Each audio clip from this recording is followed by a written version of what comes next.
Bonsoir, messieurs, dames, et bienvenue à la conférence soirée du ministère de l'égalité entre les femmes et les hommes pour cette journée internationale des droits des femmes. Nous sommes en direct maintenant à la Bibliothèque nationale luxembourgeoise et commençons avec un mot de bienvenue de son directeur, Claude Conter. Madame la ministre, mesdames et messieurs, dans l'article Frauenstimmrecht, donc le droit de vote des femmes, Magie Montgas-Servet a, le 7 juin 1918, dans le journal socialiste anticlérical et antimonarchiste, Der arme Teufel, donc littéralement le pauvre diable, eh bien, dans cet article qu'elle a publié, elle s'est engagée pour le droit de vote universel. D'un côté aussi parce que les femmes payent des impôts, mais également parce que, comme les hommes, dans le Code civil, dans l'esprit du Code civil, elles agissent. Dans l'article que vous pouvez également lire sur luxembourgenza.lu, eh bien, Maïsi Monjoner-Servi a introduit cette revendication dans le débat politique qui réclame cette égalité entre les femmes et les hommes qui, déjà au niveau international, était exprimée dans la Journée de la femme internationale en 1911 et au Luxembourg ensuite en 1918 avec la mise en place du suffrage universel a été réalisée afin de pouvoir maîtriser la crise internationale et politique de la Première Guerre mondiale. C'était un pas décisif pour l'égalité entre les femmes et les hommes, mais ce n'était que le prélude d'un processus d'homogénéisation long et toujours en cours, même aujourd'hui, où l'on a créé les éléments juridiques, sociétaux et financiers et politiques pour pouvoir réaliser une vision du droit naturel. Ce processus, eh bien, il ne faut pas se l'imaginer de manière linéaire, même si nous, de par le temps, avons fait des pas en avance. Mais le dernier siècle a démontré que l'égalité entre les femmes et les hommes doit toujours, de nouveau, être gagnée de haute lutte parce que la réalité traîne toujours derrière la vision du droit naturel, surtout dans les temps où la haine contre les femmes, la misogynie, la violence contre les femmes fait partie d'un quotidien triste et les injustices perdurent toujours. Le cabaret au Luxembourg a toujours eu des antennes très sensibles pour détecter les fissures qui traversent notre société. Également, quand il s'agit de l'égalité entre les femmes et les hommes. C'était donc, par exemple, en 1994, que sur les scènes luxembourgeoises, on pouvait entendre cette chanson. Je la cite, je ne vais pas la chanter. On entend dans tous les pays un cri pour l'émancipation. Nous, les hommes, on ne rigole plus. Partout, les femmes veulent monter sur le trône. De la nana de Hawaï jusqu'aux meufs de Lumpertsberg, partout les femmes donnent de mauvaises notes aux hommes. Ce que les hommes savent faire, nous le pouvons depuis longtemps. Nous allons leur montrer comment on fait. C'est une adaptation que Guy Revenich a fait en 1994 de la chanson de Friedrich Holländer, de sa chanson, pour le groupe cabaret Pfeffermilchen. Cet auteur satirique allemand, Friedrich Holländer, avait déjà en 1926 pesté contre la politique dominée par les hommes. Mais 70 ans plus tard, eh bien, le texte qui a été traduit en luxembourgeois par Guy Revenich n'avait rien perdu de son actualité sur son programme De la femme vers l'homme, où on a pu entendre cette chanson. Et juste une année auparavant, dans le programme Une femme restera une femme de la Pfeffermilchen, dans la chanson qu'ils ont chantée, Femme, et je cite, « Les femmes veulent avoir un mari, ont toujours des rêves secrets. Les femmes triment comme des folles, les femmes font le ménage à la maison. Oh, les femmes veulent avoir une famille, les femmes veulent aussi avoir des carrières. Elles sont assises entre deux chaises. Les femmes veulent la paix, les femmes se défendent dans la détresse. Les femmes veulent être belles, les femmes suivent la mode. Oh, les femmes font de la politique. Quelquefois, les femmes ne sont pas commodes. » Ce sur la mélodie de la chanson Männer, Homme, du chanteur allemand Herbert Grönemeyer, Josiane Kartheiser avait écrit en 1993 cette parodie de la chanson du chanteur allemand. On y revendique l'égalité entre les sexes, alors que Josiane Kartheiser avait toujours également une opinion mitigée sur le mouvement des femmes, qu'elle a certes développé également pour contribuer à ce mouvement. Elle est par exemple également la cofondatrice des Femmes pionnières qui ne dénonce pas seulement les inégalités, mais elle démontre également que notre vue de l'histoire et sur la société est assez souvent fortement influencée par le point de vue masculin. Et c'est pour cela qu'elle montre jusqu'à quel point les femmes étaient et sont toujours présentes dans la société, dans les médias, la sphère politique ainsi que les médias. Cela prouve que le fait de rendre visible la contribution des femmes à l'histoire fait partie intégrante de l'égalité entre les femmes et les hommes. Jusqu'aujourd'hui, la réflexion sur la position de la femme dans la société au Luxembourg, sur la cohabitation, la confrontation et le vivre ensemble, est toujours un sujet sur nos scènes. Et la présence de ce sujet doit toujours être comprise comme un indice qu'il y a toujours quelque chose qui cloche au Luxembourg. La littérature, les arts ainsi que les scènes sont bien souvent ou cernent très bien la réflexion sur les différents points de vue que l'on ne voit peut-être pas soi-même. C'est pour cela que nous allons entendre ce soir non seulement une présentation sur le mouvement des femmes à Luxembourg par Madame la professeure Jonia Knetz, mais également des textes littéraires qui ont été écrits spécialement pour cette soirée de la Journée internationale des droits des femmes. Après Josiane Kartheiser et Guy Réveny, nous aurons ce soir également donné la parole à une génération plus jeune, Elise Schmidt ainsi que Sandra Voltaire. Nous sommes impatients d'entendre leurs perspectives qu'elles ont pu développer dans les temps des Femen et du hashtag MeToo. Je dis merci aux auteurs ainsi qu'au MEGA d'être venus aujourd'hui à la Bibliothèque nationale, pour cette Journée internationale des droits des femmes. Je pense que c'est un lieu très bien choisi parce que ici, l'on peut approfondir ce débat aux multiples facettes si vous prêtez des livres à ce sujet ou lisez les articles dans les publications de spécialité. Une sélection a déjà été préparée par nos intervenants spécialisés. Vous pouvez la trouver sur notre page web ou les différents liens dans les réseaux sociaux sur Facebook et YouTube, que ce soit de la part de la BNL ou du MEGA. Nous allons approfondir tout d'abord le sujet avec Madame la ministre pour l'égalité entre les femmes et les hommes. Madame la ministre, à vous la parole.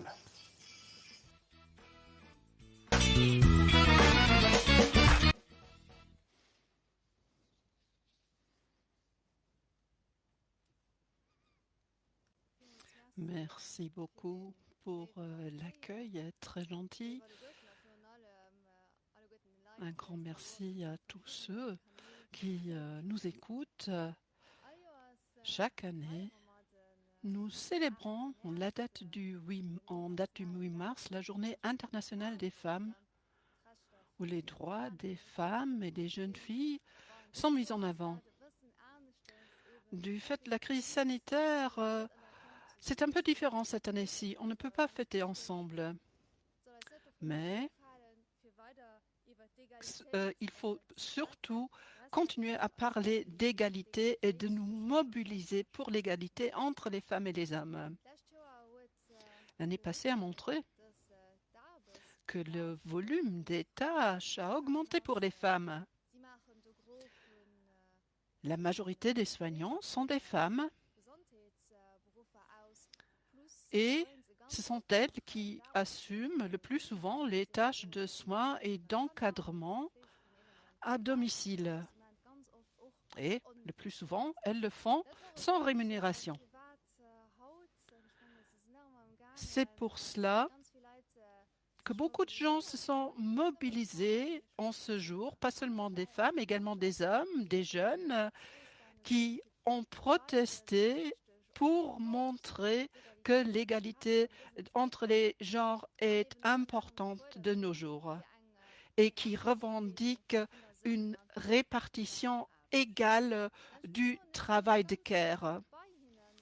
Et c'est vrai, s'ils parlent d'un risque que la crise du corona va se faire développer une crise du genre.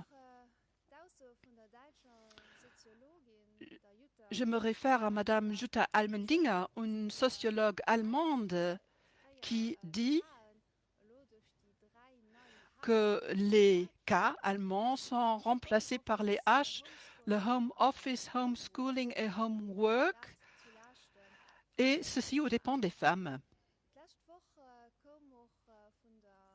La semaine passée, la Commission européenne a présenté le rapport sur l'égalité des chances dans l'Union européenne et cela donne un très clair aperçu du fait que la pandémie a renforcé les inégalités existantes dans tous les domaines et que des progrès pour lesquels on a lutté pendant des années sont maintenant en danger ou même seront détruits. C'est pour cela que notre gouvernement a voulu réagir rapidement pendant la crise en offrant le congé familial élargi pour donner une solution pragmatique aux parents. Mais la question qui reste, c'est est-ce que les progrès réalisés jusqu'à maintenant sont maintenant détruits du fait de la pandémie? Est-ce que tout ce qu'on a réussi à faire ici au Luxembourg ne va plus exister? Cela m'a fait du souci et c'est pour cela que mon ministère et l'ISER vont réaliser une étude pour analyser exactement l'impact de la pandémie sur la relation entre les sexes et on va également analyser les différentes mesures du gouvernement pour voir quelles en étaient les conséquences. Il est très important d'avoir un état des lieux pour regarder vers l'avenir, pour voir comment est-ce qu'on va continuer dans le domaine de l'égalité des genres. Ce n'est pas seulement la ministre de l'égalité qui s'occupe justement de ces questions. On me demande souvent, surtout le 8 mars, pourquoi est-ce qu'on a besoin d'une journée internationale de la femme? Est-ce qu'on a vraiment besoin de cela ou non? Bon, il y a des gens qui préfèrent les choses comme elles étaient par le passé, mais je crois qu'il ne faut pas aller loin. Il y a un exemple qu'on a vécu la semaine passée où un politicien de l'ADR, M. Kartheiser, a dit que la violence conjugale n'était pas si dramatique d'après tout et que dans ce cas-là, il faudrait pas, la police ne devrait pas intervenir. Bon, j'étais extrêmement choquée, mais j'étais également en colère lorsque j'ai entendu ces propos, parce que ça donne une image faussée de la réalité et de ceux qui sont victimes de cette violence. Et puis, il y a également les propos de leur département des femmes qui disent que les revendications de la GIF, du mouvement féministe, sont des discussions artificielles, je cite, et ne correspondent pas au problème de la majorité des femmes. Bon, mais cela intéresse les femmes, et non seulement les femmes. Comment les choses se développent? Regardons l'emploi, par exemple. Les nouveaux chiffres du SEDATEC ont été présentés la semaine dernière. Outre le gender pay gap, on voit également des différences par rapport aux carrières entre les hommes et les femmes. Il y a de très grandes différences. Au dépend des femmes. Et la différence de rémunération entre hommes et femmes, c'est également quelque chose qui se discute souvent. Et si on regarde la rémunération horaire, alors la différence est assez petite au Luxembourg. Mais si on regarde le salaire annuel, alors on voit quand même qu'il y a une différence. C'est pratiquement du double au triple du pourcentage. Parce qu'il y a plus d'hommes qui font des heures sup, il y a plus d'hommes qui touchent des bonifications, un 13e mois, etc. Si on parle des inégalités dans le monde de l'emploi, il ne faut pas seulement regarder les postes de direction, mais on voit qu'une femme sur 3 réduit son temps de travail après 30 ans. Il y a plus de femmes qui travaillent dans les secteurs moins bien rémunérés, où souvent les lois du travail ne sont pas respectées et les situations sont précaires. Et ce n'est guère étonnant, mais il faut quand même le dire, une grande majorité des femmes travaillent en temps partiel, 36% par rapport à 6% des hommes. Demain, nous présenterons le nouvel observatoire de l'égalité dans notre ministère. C'est un instrument très important. Nous allons commencer par le domaine de l'emploi et de la violence conjugale. On veut reconnaître les différentes réalités vécues par les femmes et par les hommes pour alors pouvoir changer quelque chose. L'égalité juridique, elle existe ici au Luxembourg. Elle est ancrée dans nos lois, dans notre constitution. Mais là, il faut travailler de manière intensive. C'est l'égalité de tous les jours, l'égalité vécue. Il faut faire plus d'efforts. Il faut le faire collectivement et à tous les niveaux. J'aimerais dire clairement que le changement de la société ne se fera pas automatiquement du fait qu'il y a des lois. Il faut vivre ce changement. Lorsqu'on a introduit le suffrage universel, cela ne voulait pas dire que plus de femmes seraient élues. Il faut faire plus d'efforts. Il faut trouver des candidats. Il ne faut pas trouver à courte échéance des candidates féminines. C'est tout un travail qu'il faut y intégrer. Un autre point important de notre travail, surtout dans le domaine de l'éducation, ce sont les stéréotypes, les clichés, les préjugés de genre qui sont vraiment très ancrés dans notre société. C'est pour cela que le 8 mars, nous avons choisi le sujet des stéréotypes pour cette journée-ci. Ces stéréotypes existent toujours. Ils sont ancrés dans notre société et ils empêchent une véritable égalité. On entend souvent que les hommes doivent surtout être dans des positions de direction, des postes de direction, alors que les femmes, elles font surtout du travail social. Alors on se dit, est-ce que c'est une répartition naturelle? Mais il n'y a pas de cause biologique à cette répartition. Non, ce sont les stéréotypes qui font que nous avons une certaine opinion, une certaine conscience de nous-mêmes et de notre entourage. Ils sous-tendent pas mal d'informations que nous recevons tous les jours.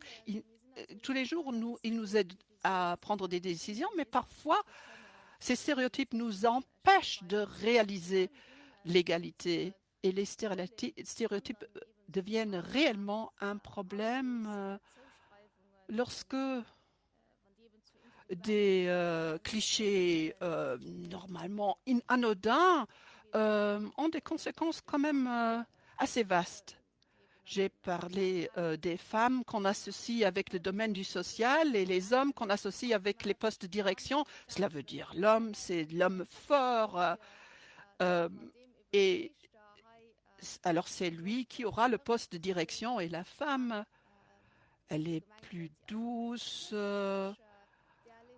et elle est plus douée pour s'occuper des enfants, alors elle va travailler dans le domaine du social.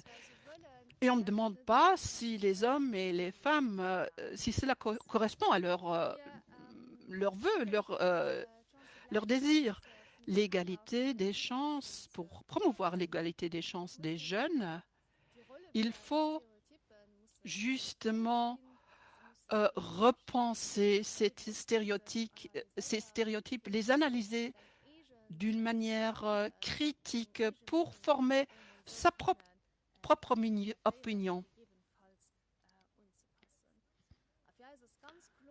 Une chose est claire, lutter contre les stéréotypes, c'est nécessaire pour vraiment avoir une égalité vécue. Je suis donc contente de pouvoir accueillir la professeure Dr. Smet de l'Université de Luxembourg parmi nous. Elle est experte du domaine. Elle va nous donner une rétrospective de l'histoire de la société. Elle va nous parler du changement des mentalités sous l'influence des stéréotypes. En plus, il importe pour nous, pour le MEGA, de trouver des pistes innovatrices et je suis très contente d'avoir parmi nous ce soir deux jeunes auteurs qui, avec une carte blanche littéraire, vont aborder le sujet. Et ainsi, on pourra tous découvrir de nouvelles voies. Pour terminer, j'aimerais dire clairement, et je reviens à mes propos, pourquoi est-ce qu'on a besoin d'une journée internationale des femmes? Bon, on pourrait dire, oui, bon, est-ce qu'on a vraiment besoin de cela? Est-ce qu'il n'y a pas d'autres problèmes? Est-ce qu'il faut vraiment s'engager pour l'égalité? Je veux dire clairement, l'égalité, ce n'est pas un nice to have, une sorte de luxe, c'est une nécessité. Tous les genres doivent avoir les mêmes droits et être à un pied d'égalité. Cela ne veut pas dire que tout le monde soit identique. Il s'agit justement de vivre la diversité, de donner aux différents profils potentiels et compétences dont on a besoin dans notre société qu'ils aient la possibilité de se développer. Il faut regarder de l'avant ensemble pour vivre l'égalité, une égalité sans violence, une égalité de l'autodétermination et de l'équité sociale. Non seulement pour les femmes, mais également pour les hommes. Et lorsqu'on travaille ensemble, ça va beaucoup mieux. Alors, je vous invite tous à participer. Merci beaucoup.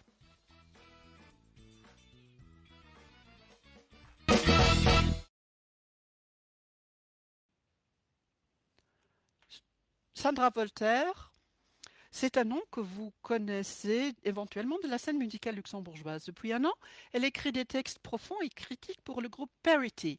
Outre la musique, Sandra écrit des poèmes et des nouvelles qui invitent à la réflexion. Par ses descriptions minutieuses et messages lascifs subtils, elle tend le miroir à la société tout en planant dans des sphères émotionnelles et personnelles. Therapiestunde. Dëch Erzählerin sitzt plakeg fir Prisonéier a Suchtpatienten, déi eng Konst bzw. Therapiestunde fir hir Resozialiséierung besichen. Sie mussssen dëch Erzählerin zeechnen, hireer Fantasie gëtt kein Grenze gesat. Kuge bësse minoriert, seet sie, nach bëssen, de kën méi op, d'Schëllere méi no hannen, bleif. Bleif, wéi en Hund. Ich wollte frohen, ob ich da noch ein Leckerli kriege, wenn wir fertig sind und ich brav gefolgt tun.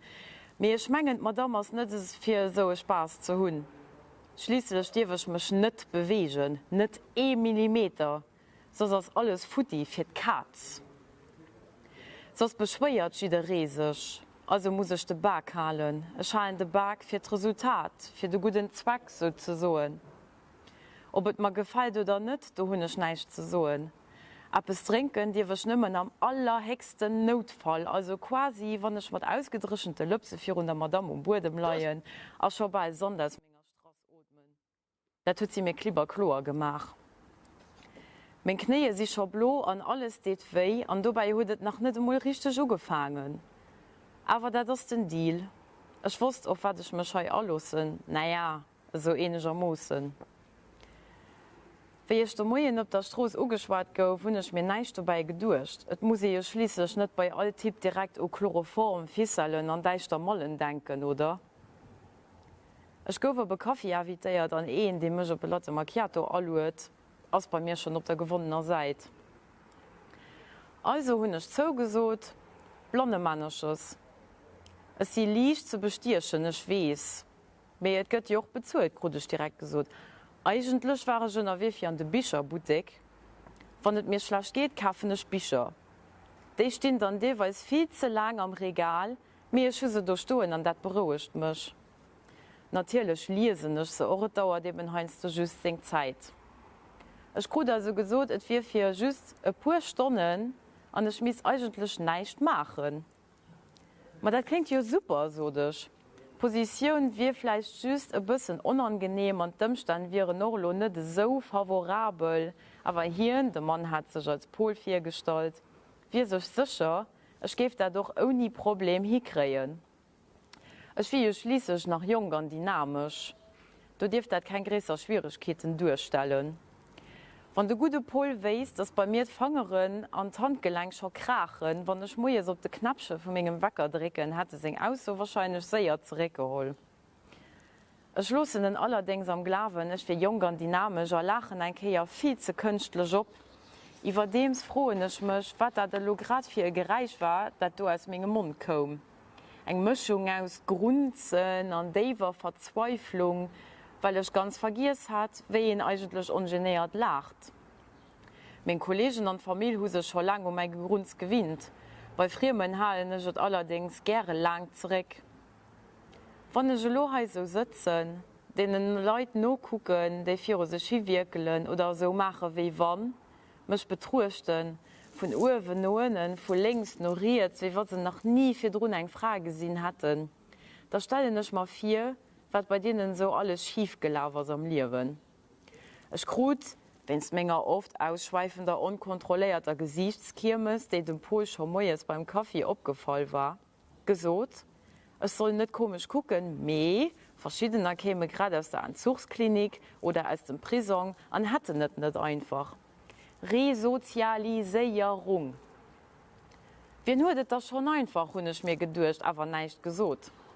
Alkohol und andere Drogen, wahrscheinlich auch so richtig harder. So, die das Gehirn wasch fressen, wo du kannst froh sein, wenn du nur bei anderen Leuten noch als Gemäß oder überhaupt als Teil von der Gesellschaft durchgehst. Wenn du nicht aber sowieso schon komplett gehst, so auf wir sind, für und dich hindrückst. Vielleicht hat den einen oder andere von ihnen auch noch nie eine Frage gesehen oder kann sich nicht mehr daran erinnern.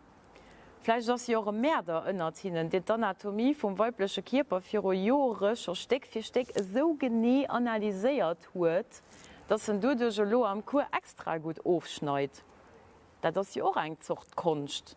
Aufgesehen von dem ganzen Bordell, den er da noch wasch machen muss, von der Prisonstrafe, von den erwischt wird.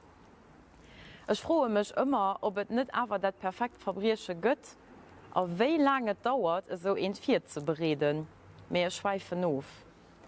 Vielleicht entsprechen ich ihre Vorstellungen von einer Frau ja gar nicht. Also ich fantasiere weiter, ich werde mich raus. Oder komme vielleicht auch gar nicht auf einen geringen Zweig. Vielleicht fehlt ihnen Vorstellungskraft oder auch einfach nicht mehr eine Brille, weil sie sich in Dioptrien wasch gesoffen, gezogen oder gespritzt haben. Mehr dick Brust, mehr Arsch, mehr voll Lipsen, Männer oder mehr Haar. Ich entspreche nun eben nicht den Plastikfrauen, die in auf den sozialen Medien gesagt, als ich dabei frage, ob die sich überhaupt noch selber am Spiegel immer kennen. All die ungemolte, liegende Personen, das für zu katzen. Da fällt mir an, ich hatte so meine Haare wurzeln lassen, ganz lang. Also die erinnert den Arm und noch sonst überall. Vielleicht hat sie mich dann heimgeschickt. Das entspricht nicht unserer Vorstellung von einer Frau, hat sie da vielleicht gesagt. Der Paul konnte das mir ja gar nicht merken und er sagt mir auch nicht, ich muss mich rasieren.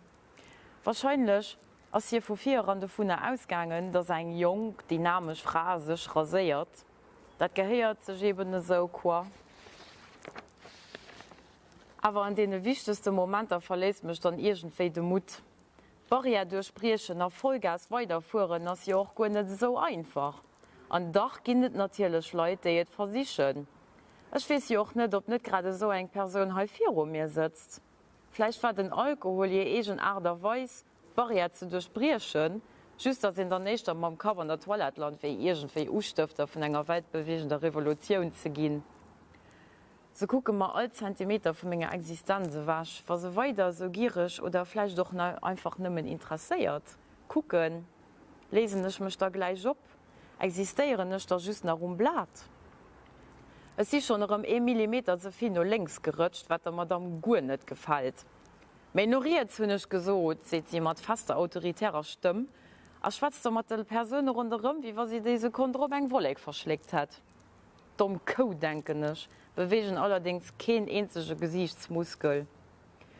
Vielleicht hat ihren Hang zu der Rätsel seit auch nach einer Wurzeln, nicht weiß ich auch nie, wie die Leute so ausgeriecht sind. So haben anscheinend eine Frau angestellt, weil das mehr ubrucht ist.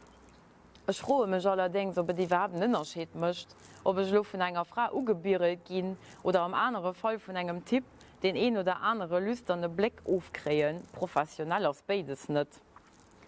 Wenn ihr so ruhig da sitzt, nicht darf so, dass ich präsentiert, all einzelne Pore von seinem Körper auf Preis gibt, dann hat er Zeit für Not zu denken. Ich wird alles Mögliches. Das Erste, das ihn denkt, wenn er so plakisch da sitzt, ist Sex. Ich habe einmal in einer Villa nicht von einer Freundin gefragt, wie groß ist das? Ich sagte, groß genug. Aber wie breit hat er da gefragt? Hier ist nicht breit, hier ist relativ gut gebaut, so das. Aber nee, nicht hier in sein Full, so hat. Ich sagte, du bist mir zu phlegmatisch.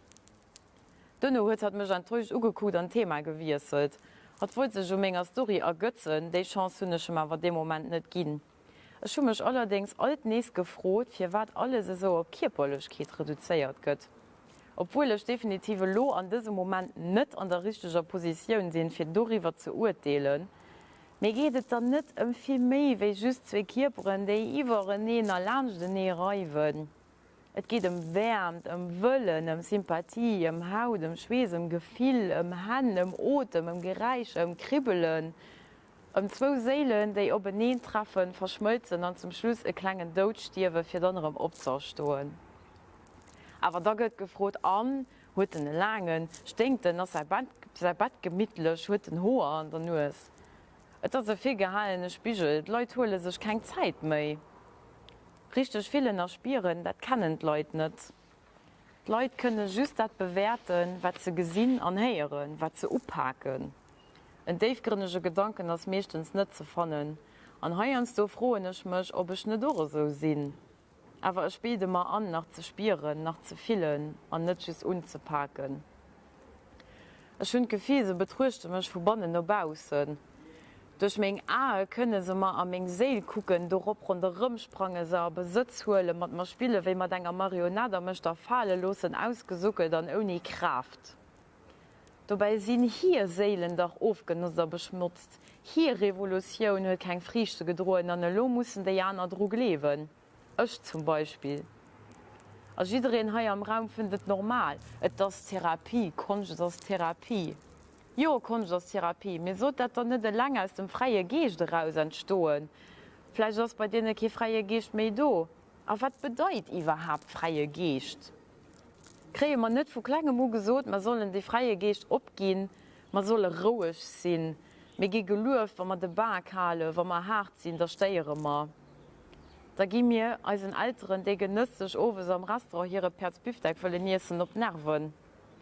Heute kriegen kann einfach ein Tablet mit Videos, die weisen, wie die Pferd nach ohne Fritten ausgesehen haben, für uns Schniss gestaltet, da sind sie ruhig. Ich wollte immer schon ein Experiment wollen und gucken, wie weit ich gehen kann. Ich wollte einmal bei einem Doktor an den Wartesaal gehen, mich hier sitzen und einfach ganz hart aufhängen mit Scheitzen. so hart ich kann.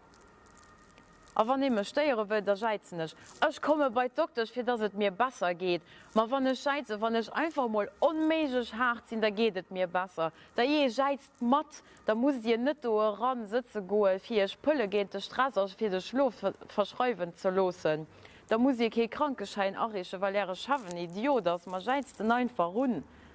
Stell dir vor, und dann scheißt, dass eine verschossene Kalle was, der das in ihrem Leben nicht rundbringt und du für andere Leute die Energie aufzahlt, für sich dann oben für der Toilette darüber hin zu kloppen. Mardet, sieht hart, trau dich. Sieht nicht weiter ruhig, schiederin dir scheißen, und zwar so harte will. Es sind davon überzeugt, dass sie die Polizei rufen, weil sie scheißen. Und ich hoffe, dass die Sekretärin am Telefon sich richtig dumm fühlen könnt, was sie zu der Zentrale sieht, könnt ihr, wenn ich eine Patrouille anchecken, hier ist eine Frau, die scheißt. Ich gehe weiter scheißen. Eine Frau, die scheißt, wie dramatisch. Jo, ruft die Polizei, los zu kommen. Ich fährte sie nicht. Ich mache ja mal nichts. Die sieht doch alle gut nicht normal. Fand doch mal endlich, er stimmt schon. Ich gehe ohne viel Krawall mit der Polizei rausgehen, aber ich gehe weiter scheißen. Einfach nicht mehr, weil es wieder einem unangenehm wie, aber ich hat meinen Punkt gesagt. Ein wichtiger Punkt. Aber jetzt muss ich ruhig sein, so der Pol de Morgen und Madame auch. Auf einmal gehen ein paar Kreaturen aus dem Raum unruhig und Madame guckt ein bisschen entsatt. Dem Vergewaltiger aus der ersten Reise in Binat sieht so richtig verstört aus. Dabei freue ich mich, weil es so schockierend kann sein, dass gerade den so dran guckt. Ich war so an meiner Wortvorstellung vertieft, dass ich irgendetwas Spektakuläres verpasst haben. Ich freue mich, mich zu bewegen und gucke mich um. Jeder guckt mich ganz entsatt. Mich. Ich sitze plakisch, habe mich wieder meinem Wasser entledigt, nach und ich andere Geschäfte verriecht. Jeder steht für seine Platz und guckt degoutiert. Beschwert sich bei der Madame, die schon vor Roserei knatschrot am Gesicht ist. Ich spüre, wie es mir leicht warm zwischen den Beinen geht. Ich gucke noch auf. Wie konnte ich nicht mehr vergessen, dass ich heute meine Regel kriege? Ich stehe auf, frage die Madame, ob ich da meine Suche kriege, Kunst oder besser Therapiestunde, wie ich sowieso gelaufen. Sie sieht, ich hatte die weiße Decke an den Stuhl beschmutzt. Sie ist total geniert. Sagt mir, ich hatte ihr Bescheid sagen, dass ich, also wie soll ich sagen, mein Erdbeerwoch krut. Mein Erdbeerwoch.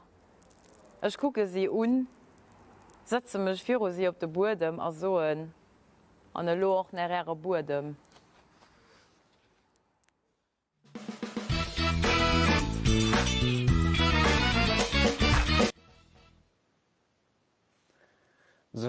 Sonia Kmek, les points principaux de son travail de chercheuse se concentrent sur l'histoire européenne, du XVIe jusqu'au XXIe siècle, les études culturelles et surtout la mémoire collective, la représentation de l'espace et les études de genre.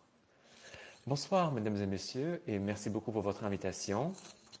C'est un grand honneur et un plaisir pour moi d'être ici aujourd'hui. J'aimerais juste vous dire rapidement que ces personnes qui ont des questions, vous pouvez nous les poser sur le canal Boosted, sur le Q&A, et que nous pourrions y répondre, enfin, en tout cas à quelques-unes de ces questions. Quand on m'a posé la question de faire cette présentation, le sujet était assez clair, mon nom était clair aussi, mais je n'étais pas si sûr d'utiliser mon titre de docteur ou pas. Et puis je me suis rappelé le hashtag Immodest Women, donc femmes immodestes littéralement, que c'est peut-être également un signe des temps qui changent. À l'époque, quand les femmes prenaient la parole au XVIIe, XVIIIe ou XIXe siècle et voulaient parler sur une thématique politique ou scientifique, elles utilisaient toujours la formule suivante: je ne suis qu'une modeste femme, mais je pense que, etc. Le hashtag Immodest Women, donc femmes immodestes, littéralement, a été créé en 2018, quand l'historienne Fran Riddle a expliqué qu'elle n'est pas Miss ou Mrs. Riddle, mais bien Dr. Riddle. Et ensuite, sur Twitter, on lui a dit qu'elle était immodeste. Et la réaction, c'était ensuite que de nombreuses scientifiques ont mis leur titre de docteur devant leur nom et ont utilisé le hashtag #ImmodestWomen. Ce qu'autrefois était une insulte, eh bien aujourd'hui, on le revendique. Et je pense que c'est également un signe des temps qui changent. Pour commencer, peut-être rapidement, eh bien, qu'est-ce qu'un stéréotype? Eh bien, les stéréotypes sont des représentations sociales que l'on attribue à certains groupes de personnes, à son propre groupe, dans ce cas on parle d'autostéréotypes, ou qu'on attribue à d'autres groupes, ce sont alors des hétérostéréotypes. Mais c'est bien plus que simplement des clichés ou des images que l'on se fait, car ils sont liés intimement avec des pratiques sociocognitives et comportements qui nous permettent de nous positionner et de nous orienter dans l'interaction sociale. Et à travers ces stéréotypes, nous développons nos identités et également celles des autres desquels nous voulons nous distinguer. Les stéréotypes sont dans un certain sens inévitables, on pourrait dire, puisque nous ne pouvons pas connaître personnellement chaque personne avec laquelle nous avons affaire, mais les stéréotypes ont deux impacts négatifs principaux. Premièrement, ils nous mènent à une généralisation qui ne fait pas justice à de nombreuses personnes que l'on met dans un même sac, comme c'est par exemple le cas ici dans cette BD que vous voyez ici de Liz Prince, Garçon manqué, elle s'appelle cette BD, alors que garçon manqué est presque encore un compliment, mais dire à un garçon qu'il est efféminé a rarement une connotation positive. En plus, les stéréotypes impliquent une hiérarchisation. Donc d'un côté, nous avons les personnes que l'on voit comme meilleures, plus intelligentes, plus fortes, plus ambitieuses, plus travailleuses, plus élégantes que les autres. Et ça, l'on le considère de sexisme, racisme ou également de classisme quand on oriente cela contre une classe sociale. Ces préjugés ont un impact direct sur le succès à l'école, l'échange professionnel, les carrières professionnelles, mais également des rencontres personnelles quand on cherche un partenaire ou même des amitiés. Elles peuvent vraiment déterminer une vie entière. Ce soir, j'aimerais me concentrer sur deux questions principales. Premièrement, d'où viennent ces stéréotypes liés au genre? Est-ce qu'ils sont ancrés dans la nature, peut-être? Est-ce qu'ils sont ancrés dans la nature des hommes ou des femmes? Ou est-ce que c'est une interprétation que l'on fait de la nature? Deuxièmement, comment est-ce que ces stéréotypes ont changé au courant du dernier siècle en nous focalisant sur le Luxembourg? Tout d'abord, d'où viennent ces stéréotypes de genre? Quelle est leur origine? On différencie souvent entre le genre social et le sexe biologique. Le genre social, donc la façon dont on se comporte suite à l'éducation, eh bien c'est une chose que l'on change quand on change de société ou de temps.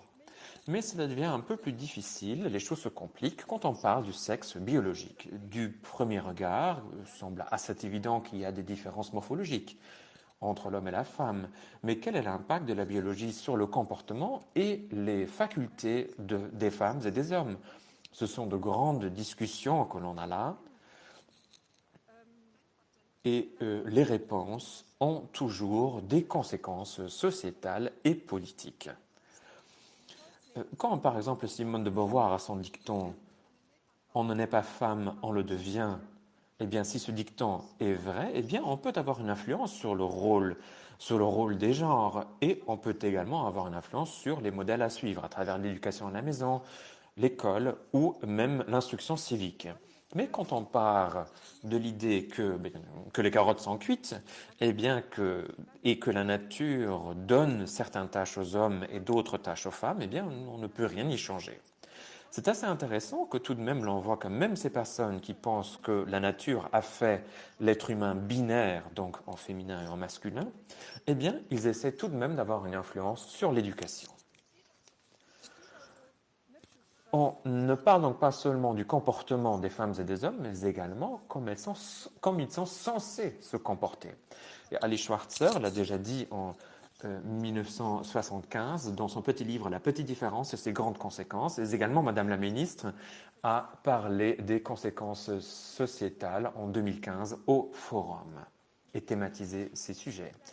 Mais jusqu'à quel point est-ce que cette différence biologique est petite?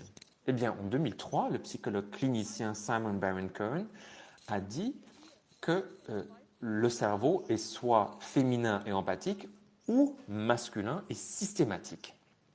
Et que c'est là une différence essentielle, qui est également le titre de son livre. On l'a beaucoup critiqué de la part de différentes scientifiques féministes, et surtout de la neurobiologiste Catherine Vidal, qui est directrice de recherche à l'Institut Pasteur de Paris. Elle écrit que la seule différence entre les fonctionnalités du cerveau qui est un lien au sexe biologique, eh bien, ce sont les fonctions physiologiques de la reproduction. Donc, par exemple, quand la femme entre en âge de procréer, eh bien, des neurones de l'hypothalamus s'activent tous les mois pour lancer les règles, mais en ce qui concerne les facultés cognitives, la concentration, la faculté d'abstraction, la réflexion, eh bien, on a, et on le voit à l'image, qu'il y a plus de différences entre les différentes personnes plutôt qu'entre hommes et femmes. Et cela, elle ne tire cette conséquence pas seulement de ses propres analyses, mais également d'une étude d'Annelies Kaiser et d'autres qui ont, dans des milliers de publications scientifiques qui ont été écrites entre 1992 et 2008, analysé des images IRM et n'ont vu que 2,6% de ces études qui ont trouvé des différences entre les cerveaux des différents sexes. Et même ces différences ne sont pas forcément innées. À la naissance, un bébé a environ 100 milliards de neurones, mais seulement 10% de ces neurones sont déjà connectés les uns aux autres. Les autres 90% qui restent ne le font qu'au contact avec la famille et la société, changent au courant de la vie et peuvent être entraînés ou même se dégrader aussi si l'on n'utilise pas ces facultés cognitives. De nombreuses facultés sont également attribuées à un sexe spécifique par une culture. Donc on les interprète en fonction des genres. Beaucoup de gens pensent par exemple que les hommes savent mieux s'orienter dans l'espace que les femmes. Mais un même test qui a été fait avec des étudiantes et étudiants entre 11 et 13 ans a mené à de différents résultats en fonction de la dénomination de ce test. Quand on parlait d'un contrôle de géométrie, eh bien, les garçons ont eu de meilleurs résultats. Quand on appelait le même exercice de dessin, eh bien, c'était les filles qui avaient de meilleurs résultats. Voilà en ce qui concerne le cerveau, mais qu'en est-il des gènes et des hormones? Nettie Stevens, une biologiste et généticienne américaine, était l'une des premières scientifiques qui, en 1905, ont prouvé que le sexe, donc le sexe biologique, est défini par les chromosomes. La même année, indépendamment d'elle, Edmund Beecher Wilson a trouvé cette même chose. Mais vu qu'aujourd'hui c'est la Journée internationale de la femme, eh bien j'ai choisi l'image de Madame Stevens. Donc, pour l'être humain, le sexe est défini par le chromosome X et Y. Les femmes ont un XX et les hommes ont un XY. Chaque ovule contient un X et les spermatozoïdes peuvent contenir un chromosome X ou Y. Au courant des premières 6 semaines, des embryons masculins et féminins ont le même développement. Ils ont ce que l'on appelle une gonade bipotentielle, donc ils ont le potentiel de se développer dans 2 directions, soit vers des testicules ou des ovaires. Et depuis longtemps, depuis des décennies, on essaye de trouver pourquoi est-ce qu'à partir d'un embryon se développent des êtres masculins. De longues études ont été menées en 1990. On a trouvé ce que l'on appelle donc, le facteur déterminant du testicule sur le chromosome Y qui commence à jouer son rôle à partir de la 6e semaine de développement d'un embryon. On partait du principe que dans ces embryons qui n'avaient pas de chromosome Y, on avait automatiquement, donc de manière passive, un développement féminin. Et ce n'est qu'au courant des dernières 10 années que l'on s'est posé la question, est-ce que c'est vraiment que passif ou est-ce qu'il y a d'autres gènes ou hormones qui entrent en action? Mais on n'a pas encore vraiment trouvé la preuve pour cette idée. Ce qui est intéressant, c'est que le SRY, à travers des translocations, est également actif pour des personnes XX ou des embryons XX, ou qu'à travers des mutations, on peut également pas avoir d'action au sein d'un XY. Donc, pas chaque embryon XX est forcément une femme et chaque XY forcément un homme. Cette ambiguïté sexuelle, eh bien, le pourcentage, on en discute, mais il est sûr qu'elle n'est pas aussi rare que l'on pourrait le croire. Et ce n'est pas toujours reconnu à la naissance parce que la majorité des personnes ne savent pas quel chromosome ils ont. Et à travers une identité de genre, donc si on se voit soi-même en tant qu'homme ou femme ou en tant qu'être non-binaire, eh bien là, le chromosome n'a plus aucun rôle à jouer. Et non plus de l'orientation sexuelle, même si on spécule jusqu'aujourd'hui sur l'influence des gènes sur l'orientation sexuelle et le lien à la biologie. Et dans de nombreux pays, on le voit toujours comme une pathologie. Mais on peut retenir que le chromosome Y n'est qu'un chromosome de normalement 46 chromosomes qui sont dans chaque noyau cellulaire d'un être humain. Chaque chromosome détient des centaines jusqu'à des milliers de gènes et ces gènes régulent la synthèse des protéines et d'enzymes qui gèrent quasiment toutes les réactions chimiques dans le corps. À part le SRY, les gènes ne semblent pas vraiment être spécifiques à un sexe, mais leur activité, par contre, le sont. Dans une étude de 2017, on a Morin Garanche ainsi que Shmuel Piotrowski disent que d'environ 25 000 gènes, eh bien 6 500 fonctionnent de manière différente au sein d'un humain masculin que d'un humain féminin. Mais l'activité la plus recherchée est vraiment celui du gène XY, donc de ce facteur déterminant du testicule, qui mène au fait que surtout des hormones masculines, des androgènes, sont produits, surtout le testostérone, celui que l'on connaît le plus, qui sont donc à la base des comportements typiquement masculins, disons. Le goût du risque, par exemple, ou l'agressivité.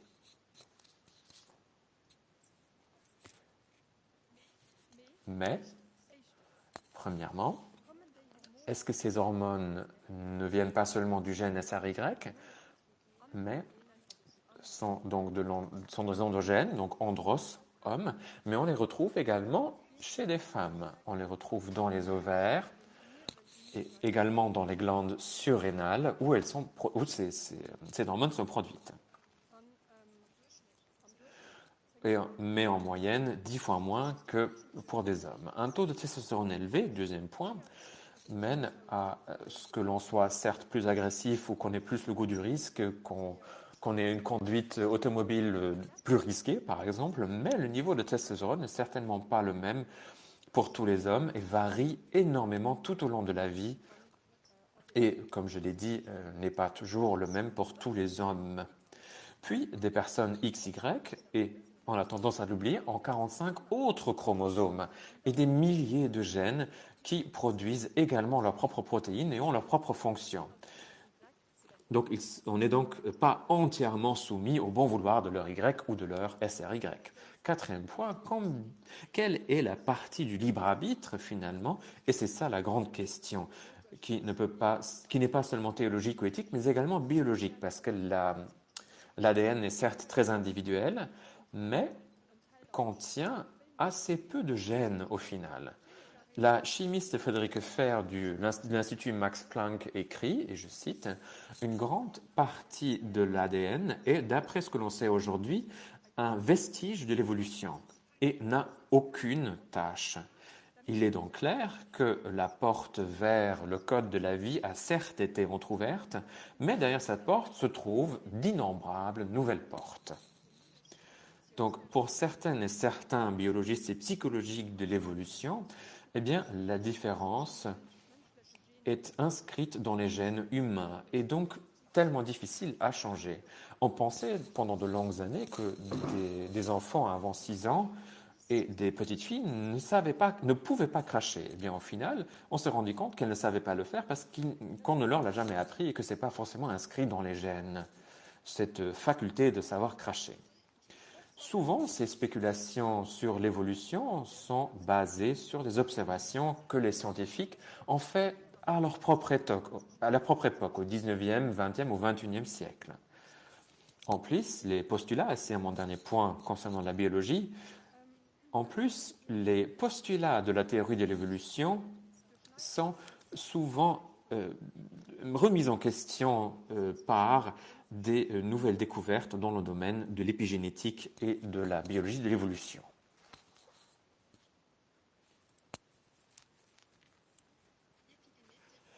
L'épigénétique est une science extrêmement intéressante qui prouve que les gènes continuent à se développer, et pas seulement après la conception, mais également après la naissance, et continuent à changer en permanence à travers le stress, par exemple, d'autres expériences ou l'environnement, et que ces changements peuvent être transmis. Un traumatisme, par exemple, peut être transmis à travers des générations.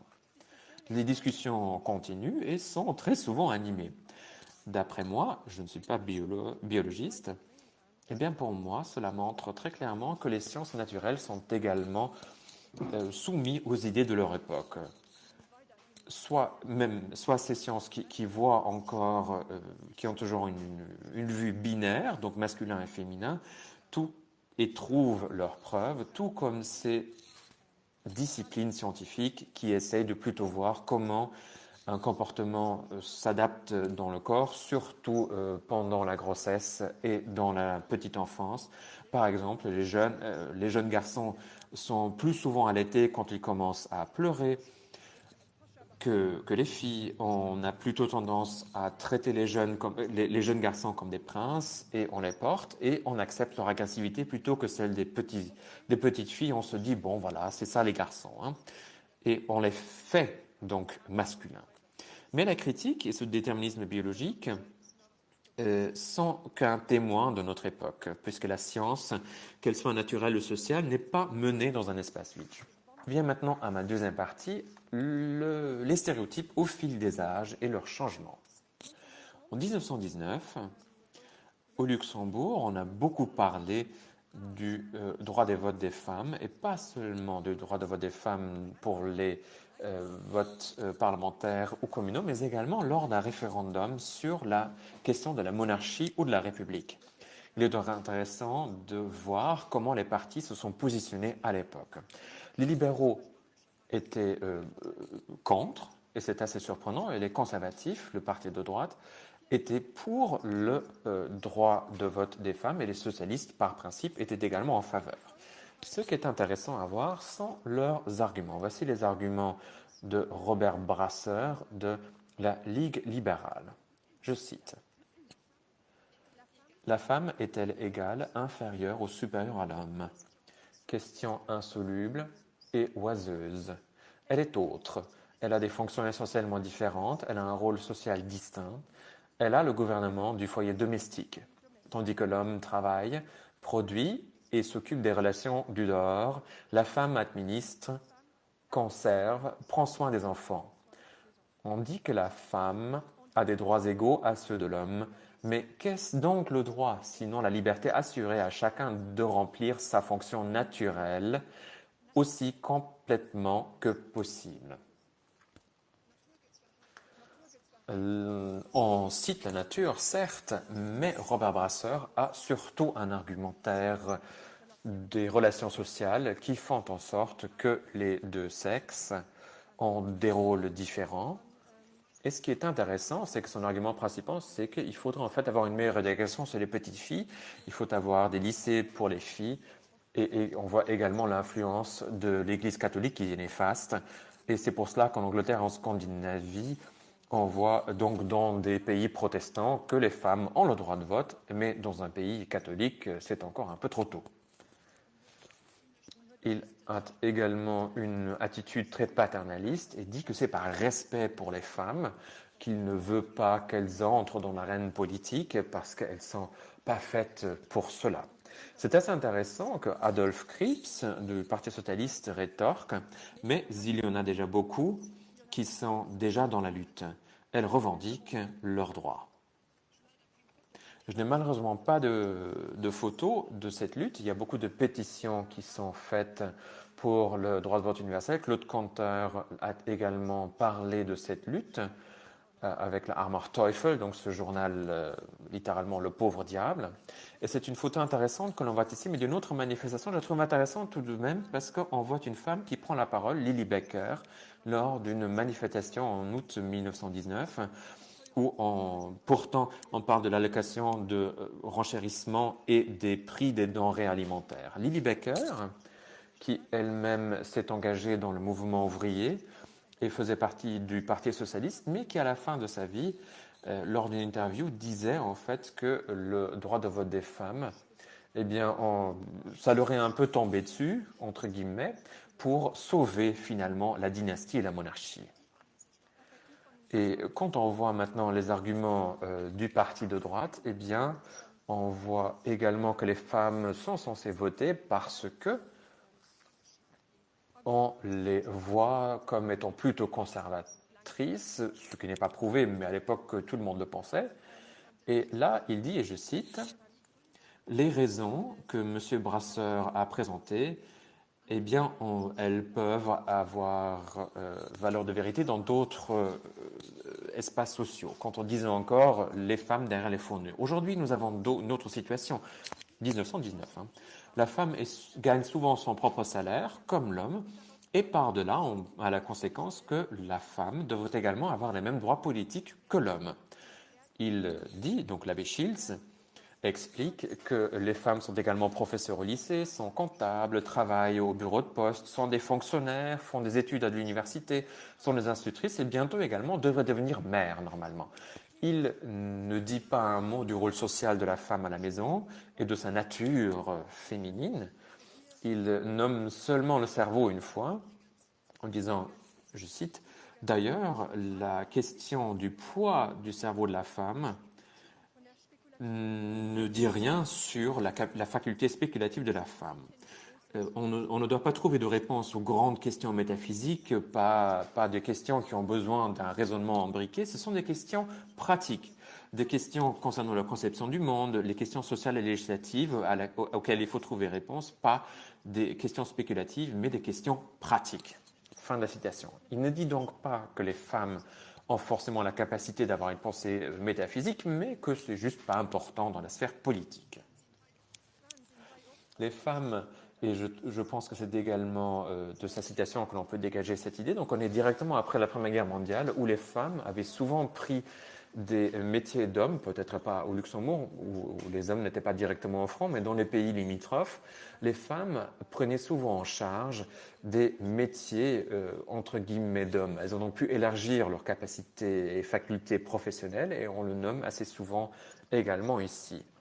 C'est le contexte après la Première Guerre mondiale, mais ce que je trouve intéressant, c'est que l'histoire, eh bien, n'est pas linéaire. Dans les années 1950, le parti de droite, qui était ensuite le CSV, avait une vue tout autre, finalement, de cette même question.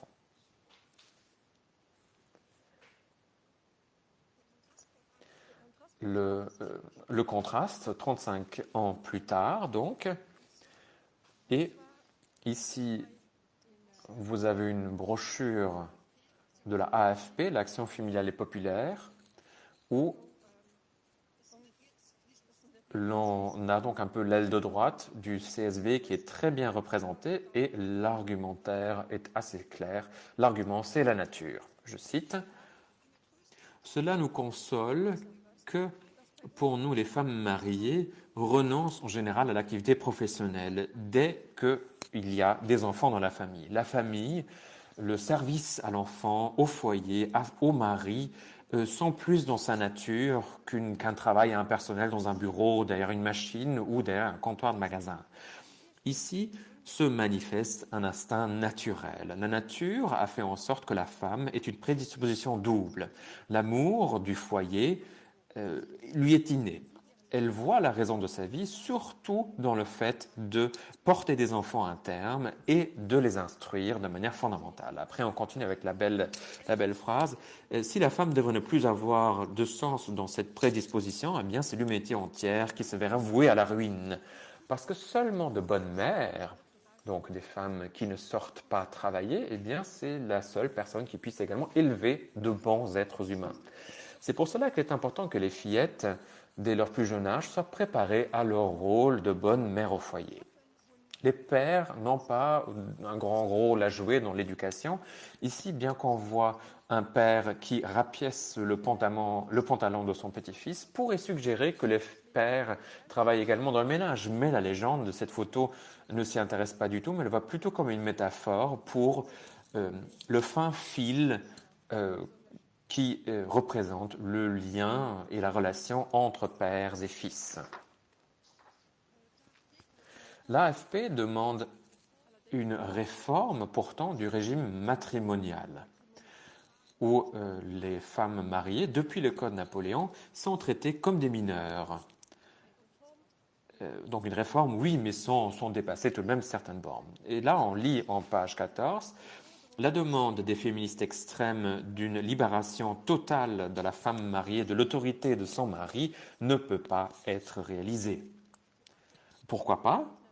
Eh bien, parce que dans ce cas-là, dans la famille, il faut avoir quelqu'un qui dirige. Et si ce n'est pas l'homme, eh bien, qui pourrait-ce bien être? Bon, certes, il y a aussi des hommes qui prennent de mauvaises décisions, mais si les femmes aussi tout à coup se mettent à prendre des décisions, eh bien, on aura le double nombre de mauvaises décisions.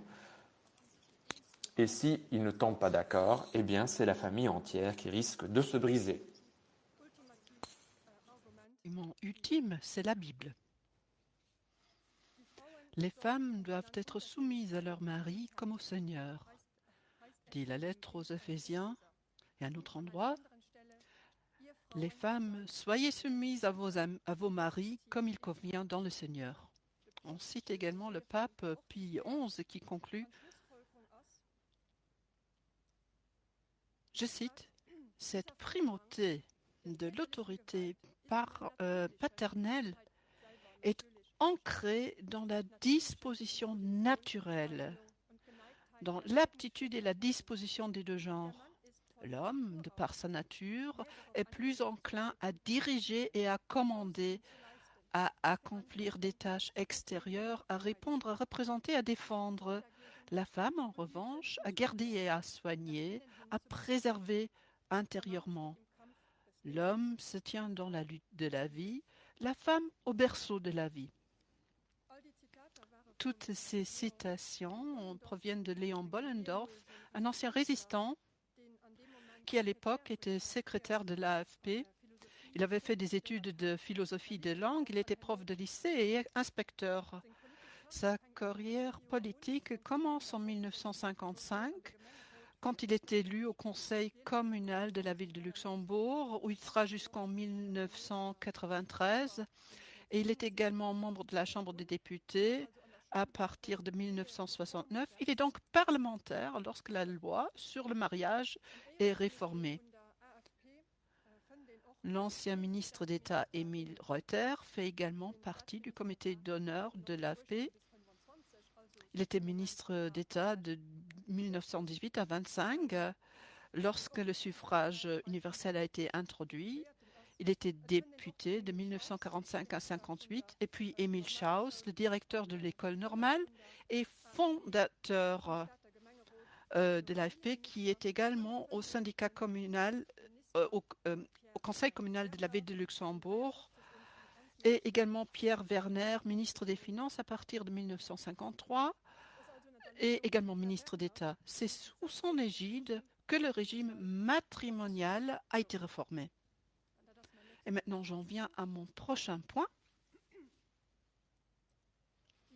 La première réforme en 1992 est accompagnée de pas mal de discussions et également de la création du MLF, le mouvement de la libération des femmes, selon le modèle français et également le modèle de la Women's Liberation Movement des États-Unis. Cela provoque des tollés dans la Chambre des députés parce que la réforme reste quand même assez timide. Dans le film Histoire de femme d'Anne Schroeder, on voit un extrait du reportage RTL de cette manifestation. Je ne peux pas vous donner un extrait ici, mais c'est intéressant de voir comment les députés réagissent face à cette manifestation. Et on voit également une interview de Jean Octave avec une députée femme, Marthe Bigelbach-Forman. On lui pose la question, comment elle fait lorsqu'elle est députée, qui fait la cuisine pour son mari, qui prend soin de son mari. Le fait qu'on ait pu poser une telle question en 1974 montre à quel point ces stéréotypes étaient encore ancrés. Mais du fait qu'on pose cette question, on voit qu'il y a un assouplissement, un certain assouplissement. Le mouvement des femmes faisait partie de nouveaux mouvements sociaux qui ont émergé dans les années 70 et le gouvernement a dû remanier la loi en février 1974 et puis a perdu le gouvernement pendant une législature où et puis il y a eu des réformes, notamment une loi sur l'avortement, mais il n'y avait pas encore de solution sur les délais. Le ministère de la promotion féminine a été créé en 1995 par une coalition CSV-LSAP.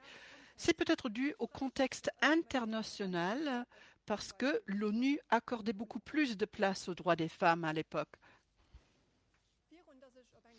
Avant de vous présenter un certain nombre d'initiatives pour surmonter les stéréotypes du genre, j'aimerais vous présenter une statistique internationale réalisée dans le cadre de l'étude européenne des valeurs.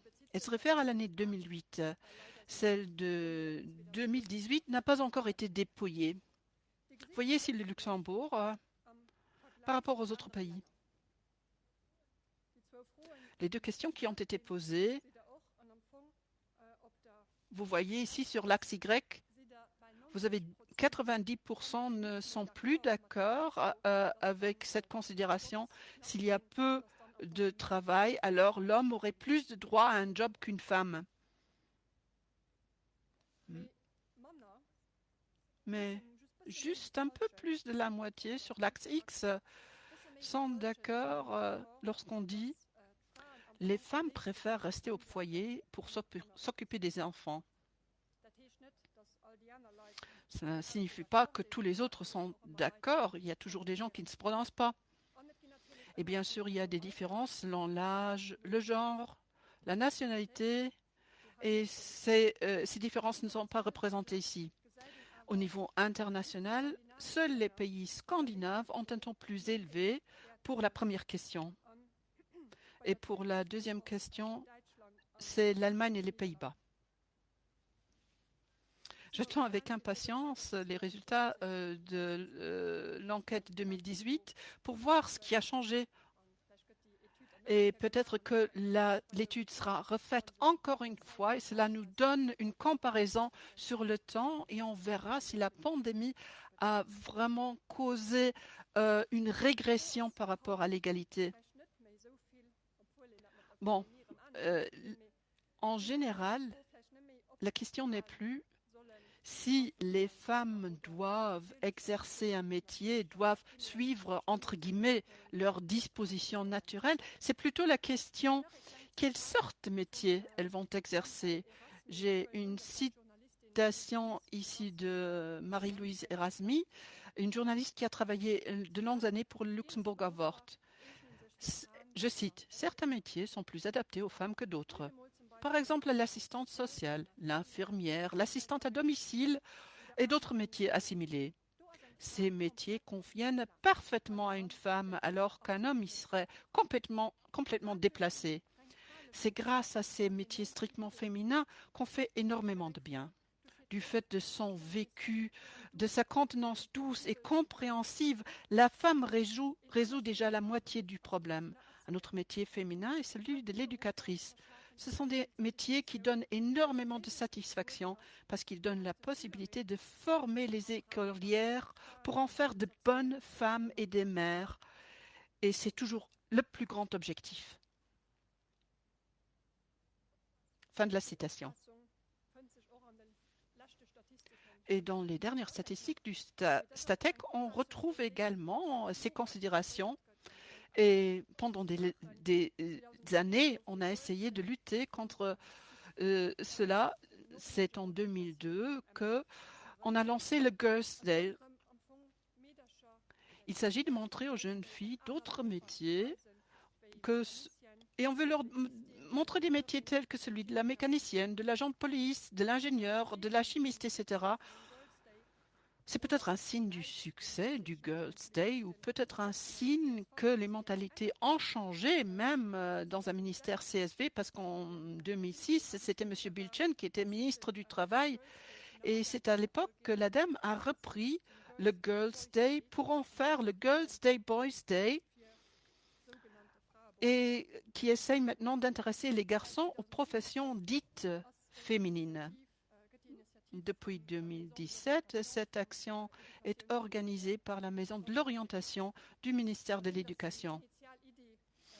L'idée initiale en a souffert peut-être un petit peu parce que le dernier communiqué de 2018 considère qu'il faut montrer les métiers indépendamment du genre. Bon, mais c'est une autre discussion. De nouvelles initiatives. Il y a une initiative récente, c'est les Girls in ICT, c'est-à-dire dans les communications, dans les technologies de l'information et de la communication, qui est organisée par la Digital Empowerment, qui vise à autonomiser et à encourager les filles et les jeunes femmes à envisager des carrières dans les domaines en pleine expansion des TIC, permettant ainsi aux filles et aux entreprises technologiques de récolter les bénéfices d'une plus grande participation des femmes dans le secteur des TIC. C'est donc doublement gagnant. Cette initiative est soutenue par le FNR, le Fonds national de la recherche, qui soutient également la Journée internationale des femmes et des jeunes filles dans les sciences. Sur un bel arrière-fond rose pour ne pas remettre en question la féminité, un peu romantique pour ne pas dissuader et jouer un petit peu avec les clichés. Les statistiques publiées par le FNR à l'occasion montrent qu'il y a encore pas mal de choses à faire. Il y a toujours des différences énormes.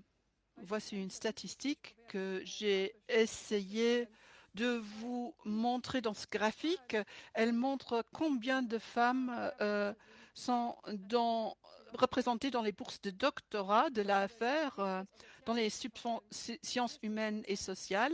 60% des boursiers sont des boursières, c'est-à-dire des femmes. Dans la biomédecine et les sciences de la vie, ce sont plus de 50% de femmes et en droit et économie, également plus de 50% de femmes qui sont boursières. Dans les sciences de l'environnement, ce sont moins de 50% dans les mathématiques, moins de 30%. En physique, sciences des matériaux, encore moins. Et seulement 16% dans le domaine des technologies de l'information et de la communication. Quelle en est l'explication? Est-ce que les femmes ne sont pas intéressées de par leur nature à l'informatique, la physique ou les maths? Ou est-ce par manque d'encouragement? Quel est le rôle des stéréotypes? Je ne sais pas si c'est là la réponse, mais je suis toujours surprise en voyant comment les jouets sont très clairement prévus ou bien pour les filles ou pour les garçons. Voici le magazine Lego Club qui existe en deux versions. Les garçons sont des ingénieurs, des constructeurs, et les petites filles sont des décoratrices. Dans les magasins de vêtements pour enfants, on vous demande tout de suite c'est pour une fille ou pour un garçon. Et pour les garçons, on trouve des couleurs sombres, des couleurs primaire. Et pour les filles, on trouve des couleurs pastel, des fleurs, des volants et souvent déjà avec un décolleté. Les couleurs ont changé au fil du temps. C'est intéressant. Il y a 50 ans, plus ou moins, la couleur pour les filles, c'était plutôt le bleu clair. Parce que peut-être c'est la couleur de la Sainte Vierge, comme a raconté une collègue. Et le rose, c'était plutôt une couleur pour les garçons, parce que ça rappelle le rouge, une couleur chaude et vivante. Les couleurs changent, mais les stéréotypes restent. Ce qui me rend optimiste, c'est qu'un magazine du genre Good Housekeeping publie des articles sur le sexisme des jouets. Depuis 2014, Lego offre de plus en plus de figurines qui travaillent dans des métiers atypiques. Vous connaissez peut-être ces princesses de Disney qui deviennent de plus en plus autonomes. Il y a de plus en plus d'héros féminins. L'industrie du spectacle semble s'adapter au public. Le féminisme n'est plus un gros mot. Et les hommes pourraient même oser se dire féministes. Mais ce n'est pas une évolution linéaire. Il y a beaucoup de bons exemples, mais il y a toujours également des régressions. Pendant la pandémie du corona, on voit que les rôles traditionnels ont repris. Le homeschooling et le home office sont plus durs que les femmes que pour les hommes. Rien n'est garanti. Mais le fait que nous fêtons aujourd'hui les 25 ans du ministère à l'égalité des chances ici dans la Bibliothèque nationale est signe d'une institutionnalisation réussie de la lutte contre les stéréotypes. Et j'ai l'impression qu'il n'y a jamais eu autant de manifestations un 8 mars ici au Luxembourg qu'aujourd'hui. J'espère que ça ne reste pas au 8 mars. Et sur cela, je termine mon intervention. Je vous remercie de votre attention. S'il y a des questions, vous pouvez bien sûr m'adresser vos commentaires, vos questions par mail, par courriel. Merci beaucoup.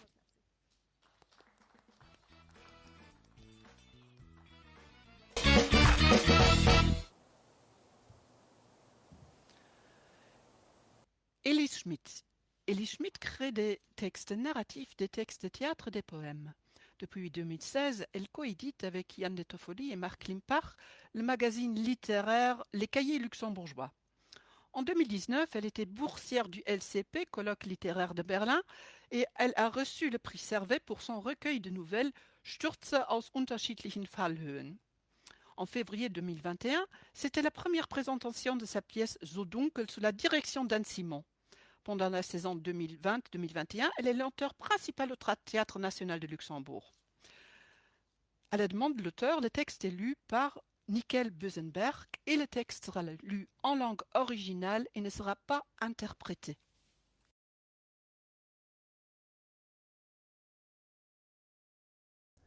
Ich lese jetzt einen Text von Elise Schmidt. Kleine Farbenlehre. Der zweite Eimer war einmal weiß. Er gehört zum Haus, er steht in der Ecke hinter den Fahrrädern. Dort steht auch ein Besen mit abgebrochenem Griff, eine Schneeschaufel, ein halbvoller Sack Streusalz. Die Fahrräder sind blau im Prinzip, aber immer schmutzig. Die Hausbewohner fahren über Feld- und Waldwege damit. Kann man sich vorstellen, es kleben Schlammspritzer daran und manchmal Gras oder welkes Laub. Ich fege einmal über die Reifenprofile, ohne die Räder zu bewegen. Ich fege die trockenen Lamellen unter den Gestellen zusammen, so gut es geht. Meistens wurden die vorher herabgefallenen Erdkrumen schon zertreten zu Bröseln und Staub. Die Luft zieht unter der Hintertür herein, zerstreut den Schmutz und treibt ihn in neuen Anordnungen zusammen, fügt noch weiteren hinzu, Zigarettenstummel, Taubendreck, Grind von der Straße. Der Kellerraum gehört nicht zum Auftrag, Aber es ist besser, ihn sauber zu halten, wenigstens einigermaßen. Wenn es regnet vor allem, wenn feuchte Schuhsohlen die Brösel als Abdrücke im ganzen Haus verteilen. Ich lasse Wasser in den zweiten Eimer laufen, obwohl er nicht mir gehört und nicht der Arbeit. Das darf ich eigentlich nicht. Das Eigentum der Hausbewohner ist unantastbar. Aber den Eimer mit nach oben zu nehmen, spart mir einmal hinab und hinauf, spart also Zeit, spart das Geld der Hausbewohner, so denke ich. Der Arbeitseimer glänzt speckig, neu und türkis. Unsere Eimer werden regelmäßig ersetzt, damit wir die Firma nicht blamieren. Sauber. Sauber soll alles an uns sein, als wäre das eine ungebührliche Unterstellung, dass eine Putzfirma den Dreck anderer Leute aus den Häusern trägt. Meine Gummihandschuhe sind gelb. Es gibt auch grüne Gummihandschuhe, die sind besser, die liegen enger an und man rutscht nicht überall ab damit. Aber die grünen Handschuhe sind teurer als die gelben. Die müssten wir uns selbst mitbringen, wenn uns die gelben nicht genug seien, heißt es aus dem Büro mit freundlichen Grüßen. Die gelben Handschuhe werden regelmäßig ersetzt. Die Eimer nicht zu voll, damit das Wasser nicht überschwappt und die Schultern nicht schon schmerzen, bevor man richtig angefangen hat. Ein Eimer mit Lauge, ein Eimer mit Wasser zum Nachwischen. Das Mittel kommt aus einer Flasche mit grasgrünem Etikett. Das ist den Kunden wichtig, sagt das Büro, dass wir etwas für die Umwelt tun. Man fängt oben an. Oben in diesem Haus steht eine Garderobe auf dem Absatz vor der Tür, ein schmaler Schrank, ein Schuhregal. Ein Regenschirm lehnt an der Wand. Mobiliar im Gemeinschaftsbereich ist in all diesen Häusern untersagt. Wir verstehen das Problem und die Überlegung. Knappe Wohnfläche, es geht nicht höher hinauf, also kein Durchgang, also stört man niemanden. So werden die sich das vorstellen. Aber wir ärgern uns. Man braucht länger zum Wischen. Man kann sich die Beschwerden schon denken, die einem später das Büro mitteilen wird. Die Stelle mit dem Regenschirm spart man garantiert aus. Man muss aufpassen, dass man keine Dellen und Wasserflecken hinterlässt. Man muss sich diese Zeichen von Wohnlichkeit ansehen. Man muss sich jemanden unter diesen verblichenen Turnschuhen vorstellen. Einen dünnen Mann stelle ich mir vor, mit sehnigen Armen und wochentags glatt rasiertem Gesicht. Einen Mann, der auch am Wochenende früh aufsteht und durch den Park zu laufen in extra Sportkleidung und gar nicht richtig ins Schwitzen kommt, stelle ich mir vor. Und am Ende seiner Runde beim Bäcker Croissants holt für die Frau mit den 3 Paar Stiefeln und das Kind, das hier auch wohnt und etwa 7 Jahre alt ist, kann man sich denken. Ein blaues und ein braunes Paar Schuhe. Mädchen oder Junge, das weiß ich nicht. Die Regenjacke hellrot, das ist uneindeutig. Sein Kind? Oder nur das Kind der Frau? Oder umgekehrt? Auch das weiß ich nicht. Das will ich gar nicht wissen. Dann beruht das Nichtwissen auf Gegenseitigkeit. Die meisten Bewohner bekommen mich nicht mit. Wenn alles gut geht, verschwinde ich in meiner Arbeit. Bin nie da gewesen. Sauberkeit sieht man nicht, nur den Dreck. Wüsste man's, wenn man die Eimer sähe? Was sagt der zweite Eimer über mich? Was sagt das Einsparen von Anstrengungen? Was sagt die Farbe meiner Gummihandschuhe? Vielleicht ist das offen. Eine Kreuzung, an der alles Mögliche zusammenlaufen kann. Von rechts nach links, links nach rechts mit der Bürste, so die Treppenstufen hinab. Die Stufen sind dunkelgrau gefliest. Man sieht jede Spur. Wer sich dunkelgrau ausdenkt für Treppen, weiß nichts von Eimern und Gummihandschuhen, den Schmerzen im Nacken und im Kreuz. In diesem Haus muss ich mit klarem Wasser nachwischen. Die Seifenlauge hinterlässt sonst Rückstände. Und dann heißt es, die vom Putzdienst machen ihre Arbeit nicht. Die wischen nur schnell den Dreck hin und her. Die nehmen ihren Job nicht ernst. Ich hebe den Fußabtreter auf und stelle ihn zusammengerollt auf die Kante, schiebe die Borsten und Krümel auf der Schaufel zusammen. Die Schaufel ist aus neu glänzendem Plastik, türkis, wie der Eimer. Ich wische eine klare Linie von der Tür bis zum nächsten Treppenabsatz. Der Fußabtreter ist sandfarben mit schwarzer Borte. In der Mitte steht ein dummer Spruch, der nicht mir gilt.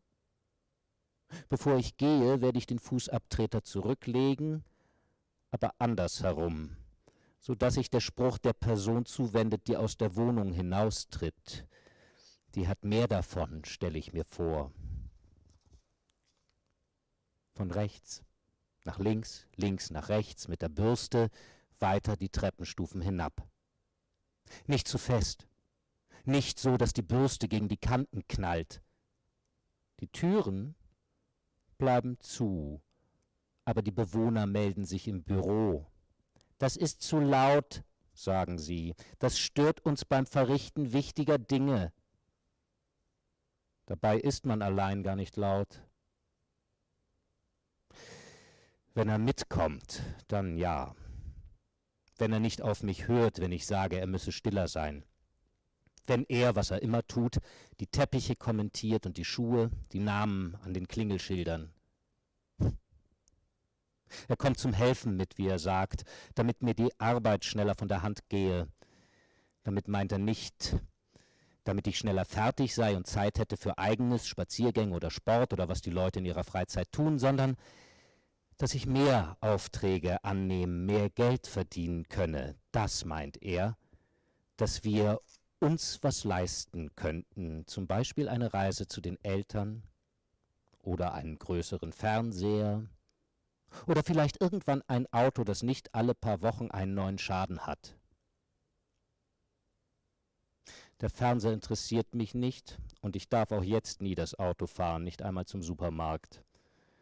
Wozu es denn Busse gäbe? Wozu denn unnötig Benzin verfahren?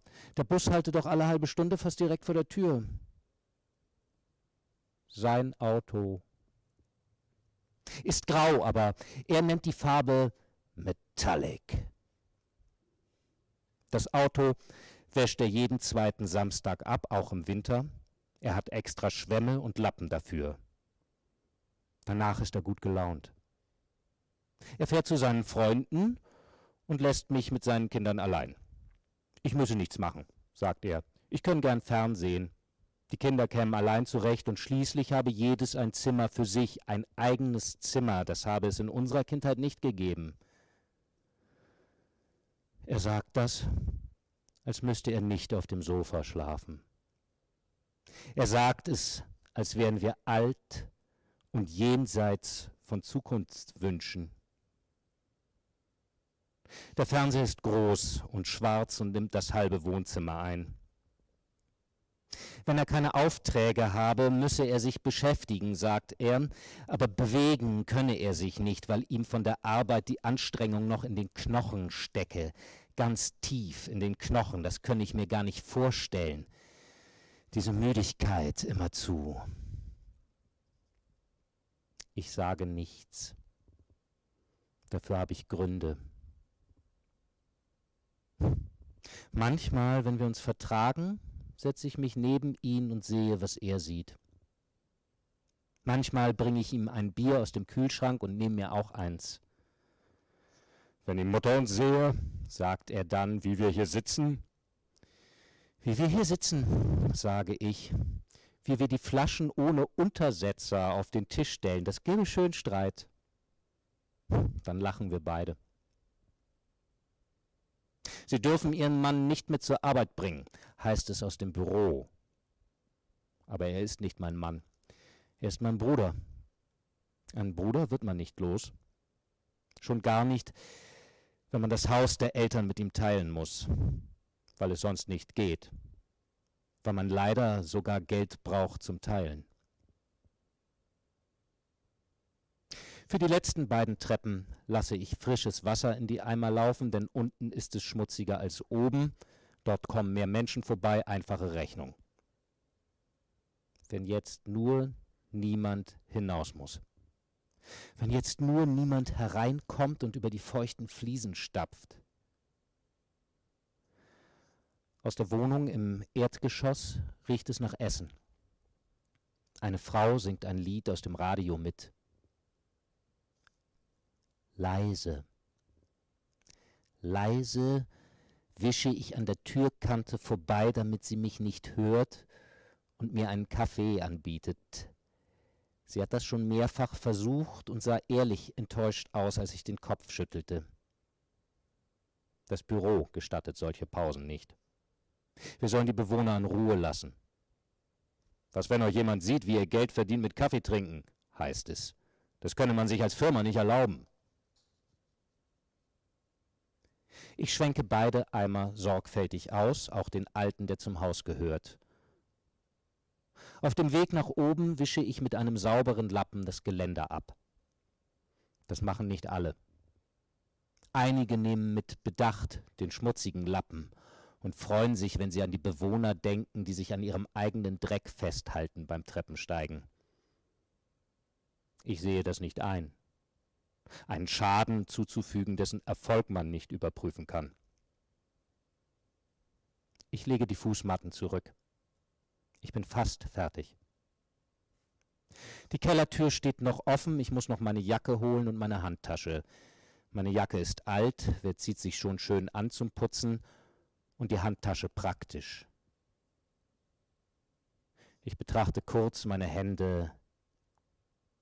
Sie sind aufgequollen,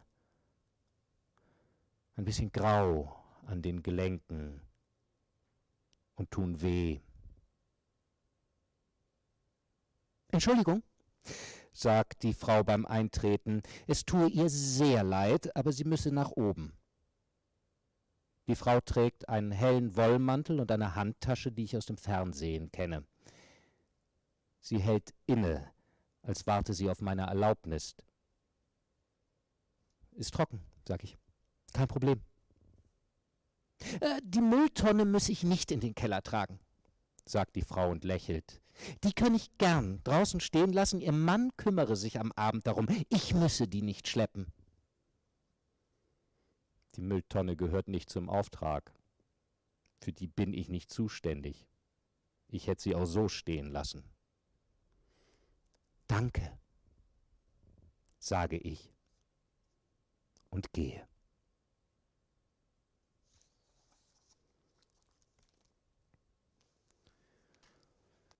Und damit darf ich mich im Namen... Et avec cela, je vous remercie tous au nom de tous les participants pour cette soirée et je vous souhaite une bonne soirée à vous.